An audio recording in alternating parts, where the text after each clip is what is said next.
माननीय अध्यक्ष महोदय, आज मैं सदन में अनुसूचित जाति, जनजाति, पिछड़ा, अल्पसंख्यक कल्याण एवं महिला बाल विकास विभाग के बजट आवंटन के समर्थन में और विपक्ष द्वारा लाए गए कटौती प्रस्ताव के विरोध में अपनी बातें कहने के लिए खड़ी हुई हूँ। सबसे पहले मैं ये स्पष्ट कहना चाहूँगी कि झारखंड का ये बजट केवल आंकड़ों का बजट नहीं है, ये हमारे सामाजिक न्याय, महिला सम्मान और राज्य के अंतिम व्यक्ति तक उसको अवसर देने का ये बजट है। और जो लोग इस बजट पर कटौती का प्रस्ताव लेकर के आए हैं, उन्हें ये समझना होगा कि ये सिर्फ बजट की कटौती नहीं है, ये राज्य के हमारे गरीब गुरबा, हमारे कमजोर वर्गों के अधिकारों की कटौती है।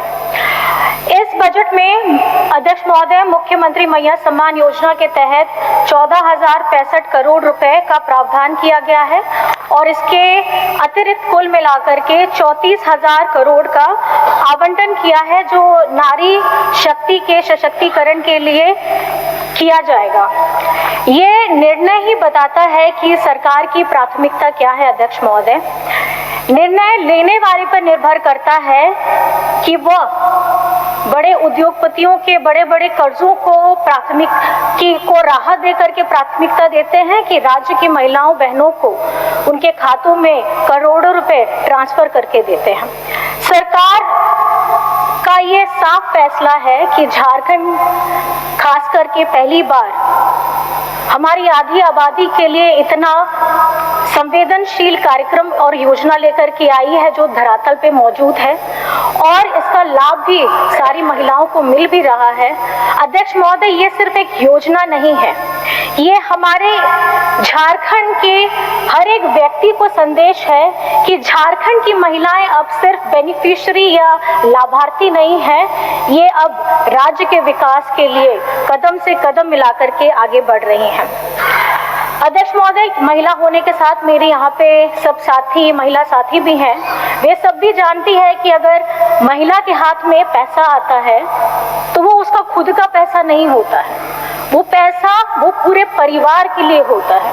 और आज जो महिला सम्मान की राशि आ रही है, उसमें महिलाएं सर्वप्रथम अपने बच्चों के खाने के लिए, उनके पोषण के लिए, बच्चों के खर्चों के लिए और अपने परिवारों की जरूरतों को पूरा करने के लिए वो पैसे का इस्तेमाल कर रही है। अध्यक्ष महोदय, झारखंड एक, अगर आप इकोनॉमिकल बेसिस पे देखें तो थोड़ा हमारे राज्य की महिलाओं के हाथ में उतना पैसा नहीं आता है।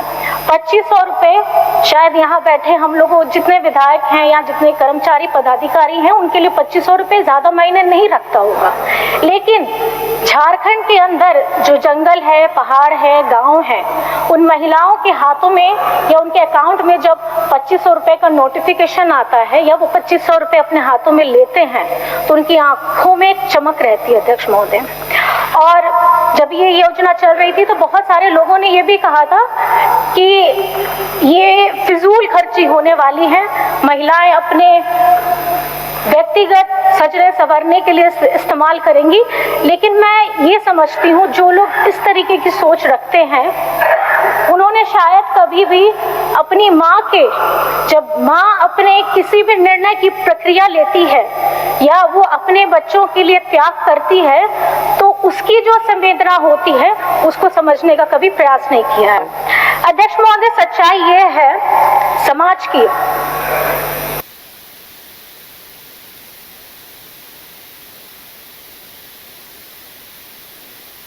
खाना बनाती है, आर्थिक सहायता भी नहीं है। ये एक समाज में सबकी सोच को बदलने के लिए एक बड़ा प्रभावशाली कदम है। अध्यक्ष महोदय, और मुझे लगता है कि सभी लोग यहाँ बैठे, सभी लोग इन मेरी बातों से जरूर सहमत होंगे। अध्यक्ष महोदय, हमारे राज्य के मुख्यमंत्री जी के बारे में कहा जाता है कि वो जो कहते हैं वो करते हैं, और हमारे विपक्ष के साथियों को भी ये समझना चाहिए कि उनकी एक एक बात में सत्यता होती है।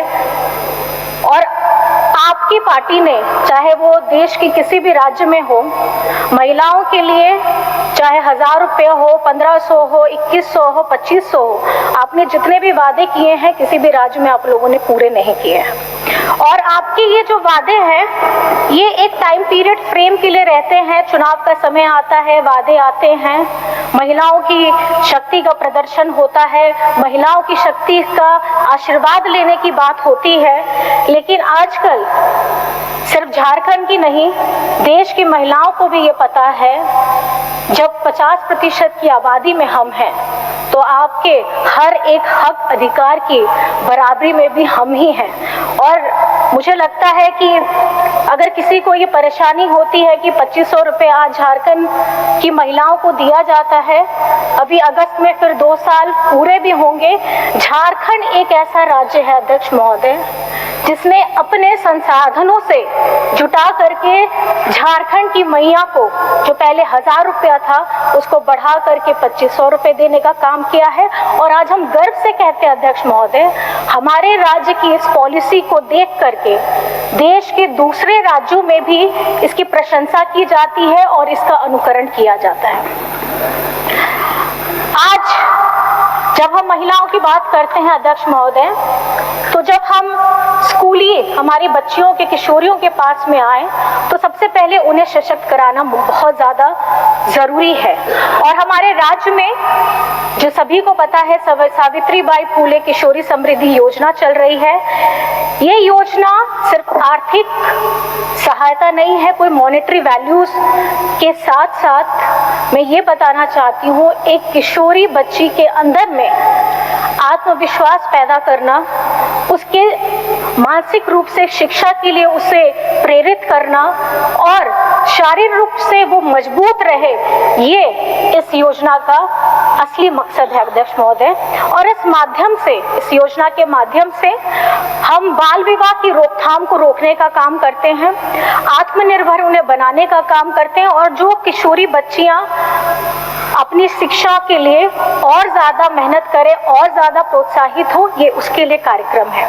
और इसके लिए सावित्रीबाई फूले जी ने तब ये कार्यक्रम शुरू किया था, शिक्षा के लिए पहल की थी, जब हमारा समाज में महिलाओं को शिक्षित होने से रोका जाता था अध्यक्ष महोदय।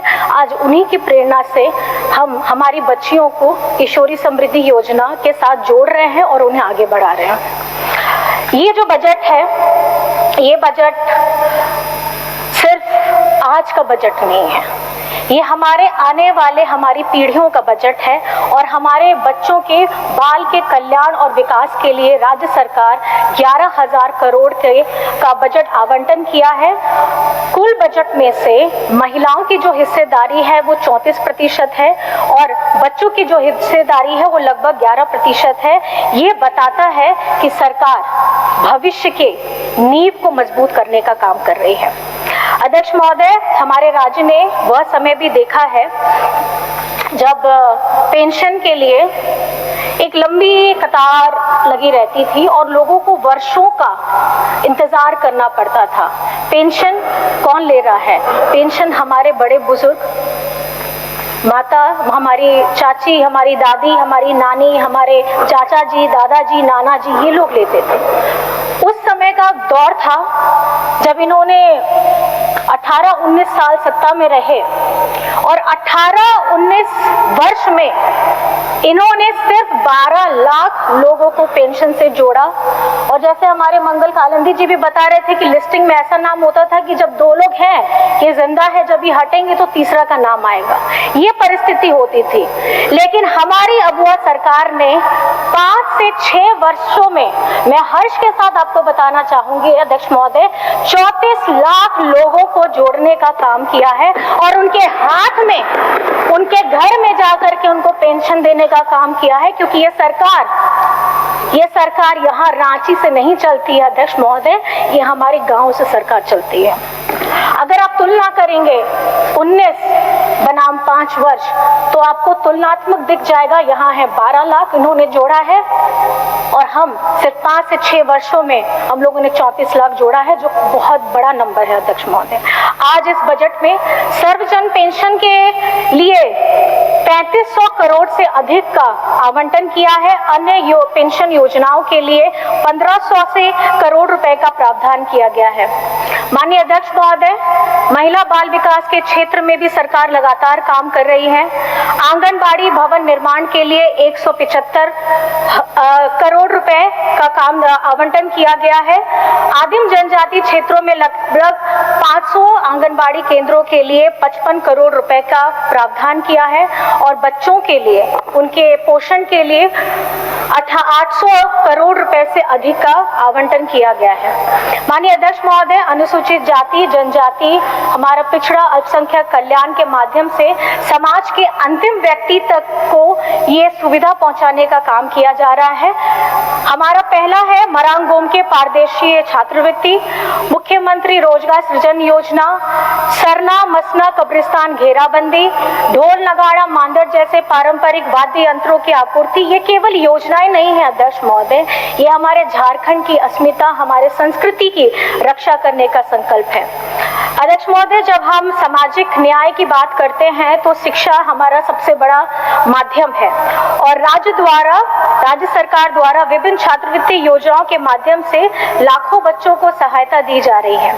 लेकिन हाल ही के दिनों में छात्रवृत्ति के भुगतान में आई समस्या आपके सामने सभी को पता है, क्योंकि भारत सरकार ने छात्रवृत्ति राशि में कटौती कर दी है, जिससे राज्य के हमारे बच्चों को उनके हक का पैसा नहीं मिल पा रहा है और इससे लाखों बच्चे प्रभावित हुए हैं।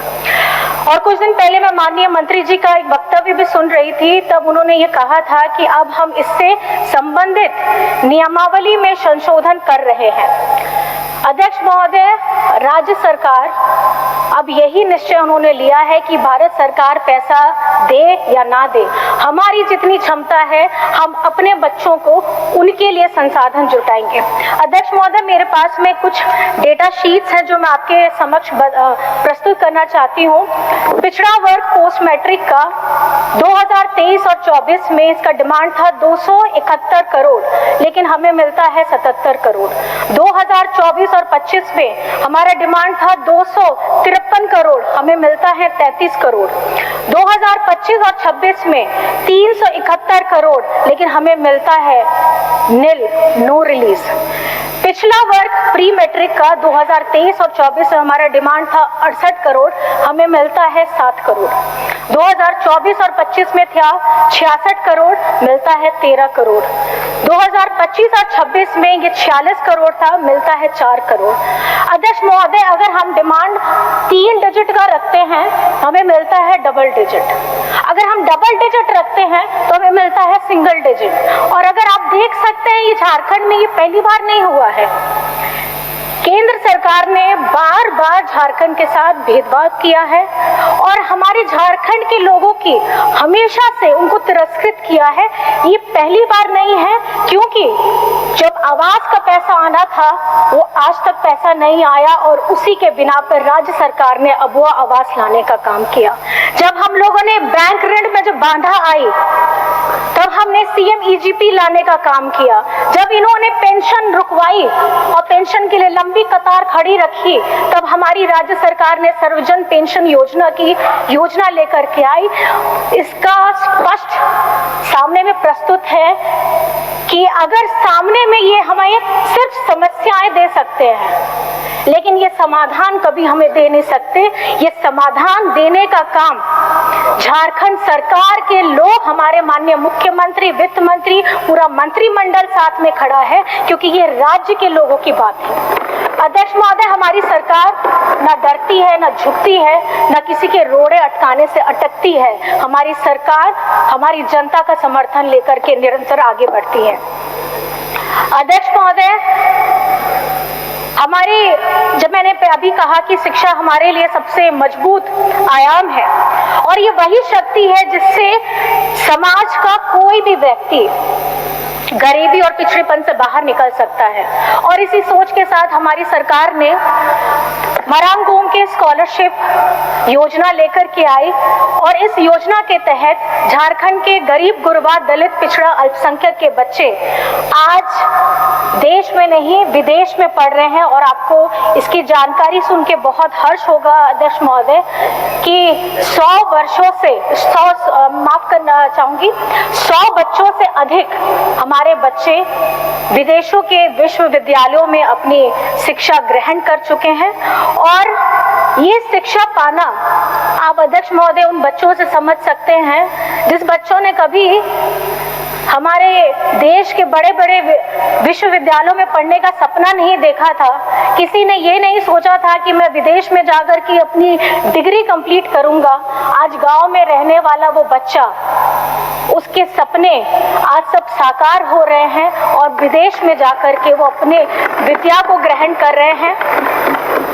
ये एहसास है अध्यक्ष महोदय, ये एहसास उस एक बच्चे विद्यार्थी का है, उसके परिवार का है, एक गरीब गुरबा परिवार का है जो ये समझता है कि झारखंड के विकास के लिए अगर मैं कुछ नहीं कर पाया, छोटी मेहनत मैंने की है, मैं अपने बच्चों को पढ़ा लिखा करके अपने राज्य को कैसे आगे बढ़ाऊंगा, अपने देश को कैसे आगे बढ़ाऊंगा, ये उसकी सोच है।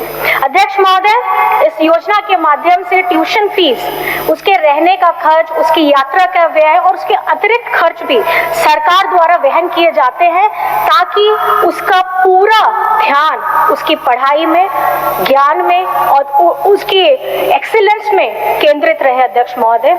क्योंकि झारखंड सरकार का यह संदेश है कि प्रतिभा किसी वर्ग या संस्थान की मोहताज नहीं होती। अगर प्रतिभा है तो सरकार आपके साथ अड़िग खड़ी है। और मुझे पूरा विश्वास है कि हमारे आने वाले ये सारे छात्र झारखंड के विकास को एक नई दिशा तय करेंगे, आधुनिक ज्ञान और वैश्विक अनुभव को लेकर के राज्य को आगे बढ़ाएंगे और दुनिया को ये बताएंगे कि झारखंड की धरती में प्रतिभा की कभी कमी नहीं रही है। और जब अध्यक्ष महोदय हाल ही फिलहाल में जब मुझे भी मौका मिला था, इंग्लैंड में मैंने बच्चों को से रूबरू हुई थी, बच्चों ने अपनी कहानियां व्यक्त की और ये बता रहे थे अध्यक्ष महोदय कि हमारे लिए झारखंड सरकार ने वो कर दिखाया है जो शायद उन्होंने खुद अपने लिए कभी नहीं सोचा होगा। और वो कॉन्फिडेंस, वो आत्मविश्वास इतने सारे लोगों के सामने उन बच्चों को देख करके हम भी बहुत ज्यादा गंभीर हो गए थे कि आज एक कल का लगाया हुआ पौधा जिसमें हम खाद दे रहे हैं, हम धूप दे रहे हैं, आज वो इस तरीके से फल देगा जिसपे हमको नहीं आप सभी को नाज होने वाला है आने वाले समय में। अध्यक्ष महोदय, हाल ही फिलहाल में माननीय मंत्री जी की तरफ से कोचिंग सेंटर की शुरुआत की गई है जिसमें खास करके हमारे गरीब बच्चों के लिए मेडिकल और इंजीनियरिंग के लिए कठिन परीक्षाओं की जो तैयारी होती है उसकी गुणवत्ता को रखते हुए एक मार्गदर्शक तरीके से बच्चों को ट्रेनिंग दी जा रही है ताकि आने वाले समय में हमारे झारखंड के बच्चे भी डॉक्टर बने, इंजीनियर बने और अपने सपनों को पूरा करें। लेकिन सच्चाई ये है कि अध्यक्ष महोदय, जब कोई प्रतिभा जरूर होती है किसी के अंदर में, अगर सही मार्गदर्शन नहीं दिया जाता है, सही गाइडेंस नहीं मिलता है उसको, तो वो दिग्भ्रमित भी हो जाता है। और आजकल झारखंड के बच्चों में, मैंने अपने पिछले वक्तव्य में भी बताया था, हमारे बच्चे जो सीएम स्कूल ऑफ एक्सीलेंस के भी बच्चे रहे हैं वो भी इसी तरीके के एग्जाम में बहुत अच्छे तरीके से मार्क्स भी लाए हैं और उत्तीर्ण भी हुए हैं। मैं इतना कहना चाहूंगी, इस सब के पीछे ये हम जो योजना बना रहे हैं, धरातल में ला रहे हैं, समाज के अलग अलग वर्गों को अलग अलग सुविधाएं दे करके एकत्रित होने का काम कर रहे हैं, हम किसके लिए कर रहे हैं अध्यक्ष महोदय? हम झारखंड की जनता को पढ़ा लिखा करके मजबूत कराना चाहते हैं। आर्थिक सहायता जो उन्हें मॉनेटरी वैल्यू दी जाती है उनसे वो अपने व्यवसाय खोल करके अपने आप को इकोनॉमिकली मजबूत कर रहे हैं। हमारे गरीब गुरबा लोग जिन्होंने कभी ये सोचा भी नहीं होगा कि आज वो डट करके अपनी बातों को, अपनी भावनाओं को लोगों के सामने में पूरी दृढ़ता के साथ में कहेंगे, ये वो आत्मविश्वास कहलाता है अध्यक्ष महोदय। और बस इसी के साथ अंत में मैं मैं बस इतना कहना चाहूंगी कि ये जो बजट है, ये बजट हमारे महिलाओं के सम्मान का बजट है, ये बजट हमारे बच्चों के भविष्य का बजट है, ये हमारे सामाजिक न्याय का बजट है और ये बजट झारखंड के हर एक उस व्यक्ति का बजट है जिसकी हिस्सेदारी कहीं न कहीं हमारे इस बजट के अंदर में आती है, जिसको हमें हमेशा आगे बढ़ाते रहना है। और इन्हीं बातों के साथ मैं सदन से आग्रह करना चाहूंगी कि इन विभागों के लिए जो बजट पर जो कटौती प्रस्ताव आए हैं, आप उन्हें अस्वीकार। अंत में एक पंक्ति कह करके मैं अपनी वाणी को विराम देना चाहूंगी। हमारी सरकार का इरादा साफ है, क्योंकि नेक इरादा निभा रहे हैं हम हर एक वादा। जय हिंद, जय झारखंड, जोहार।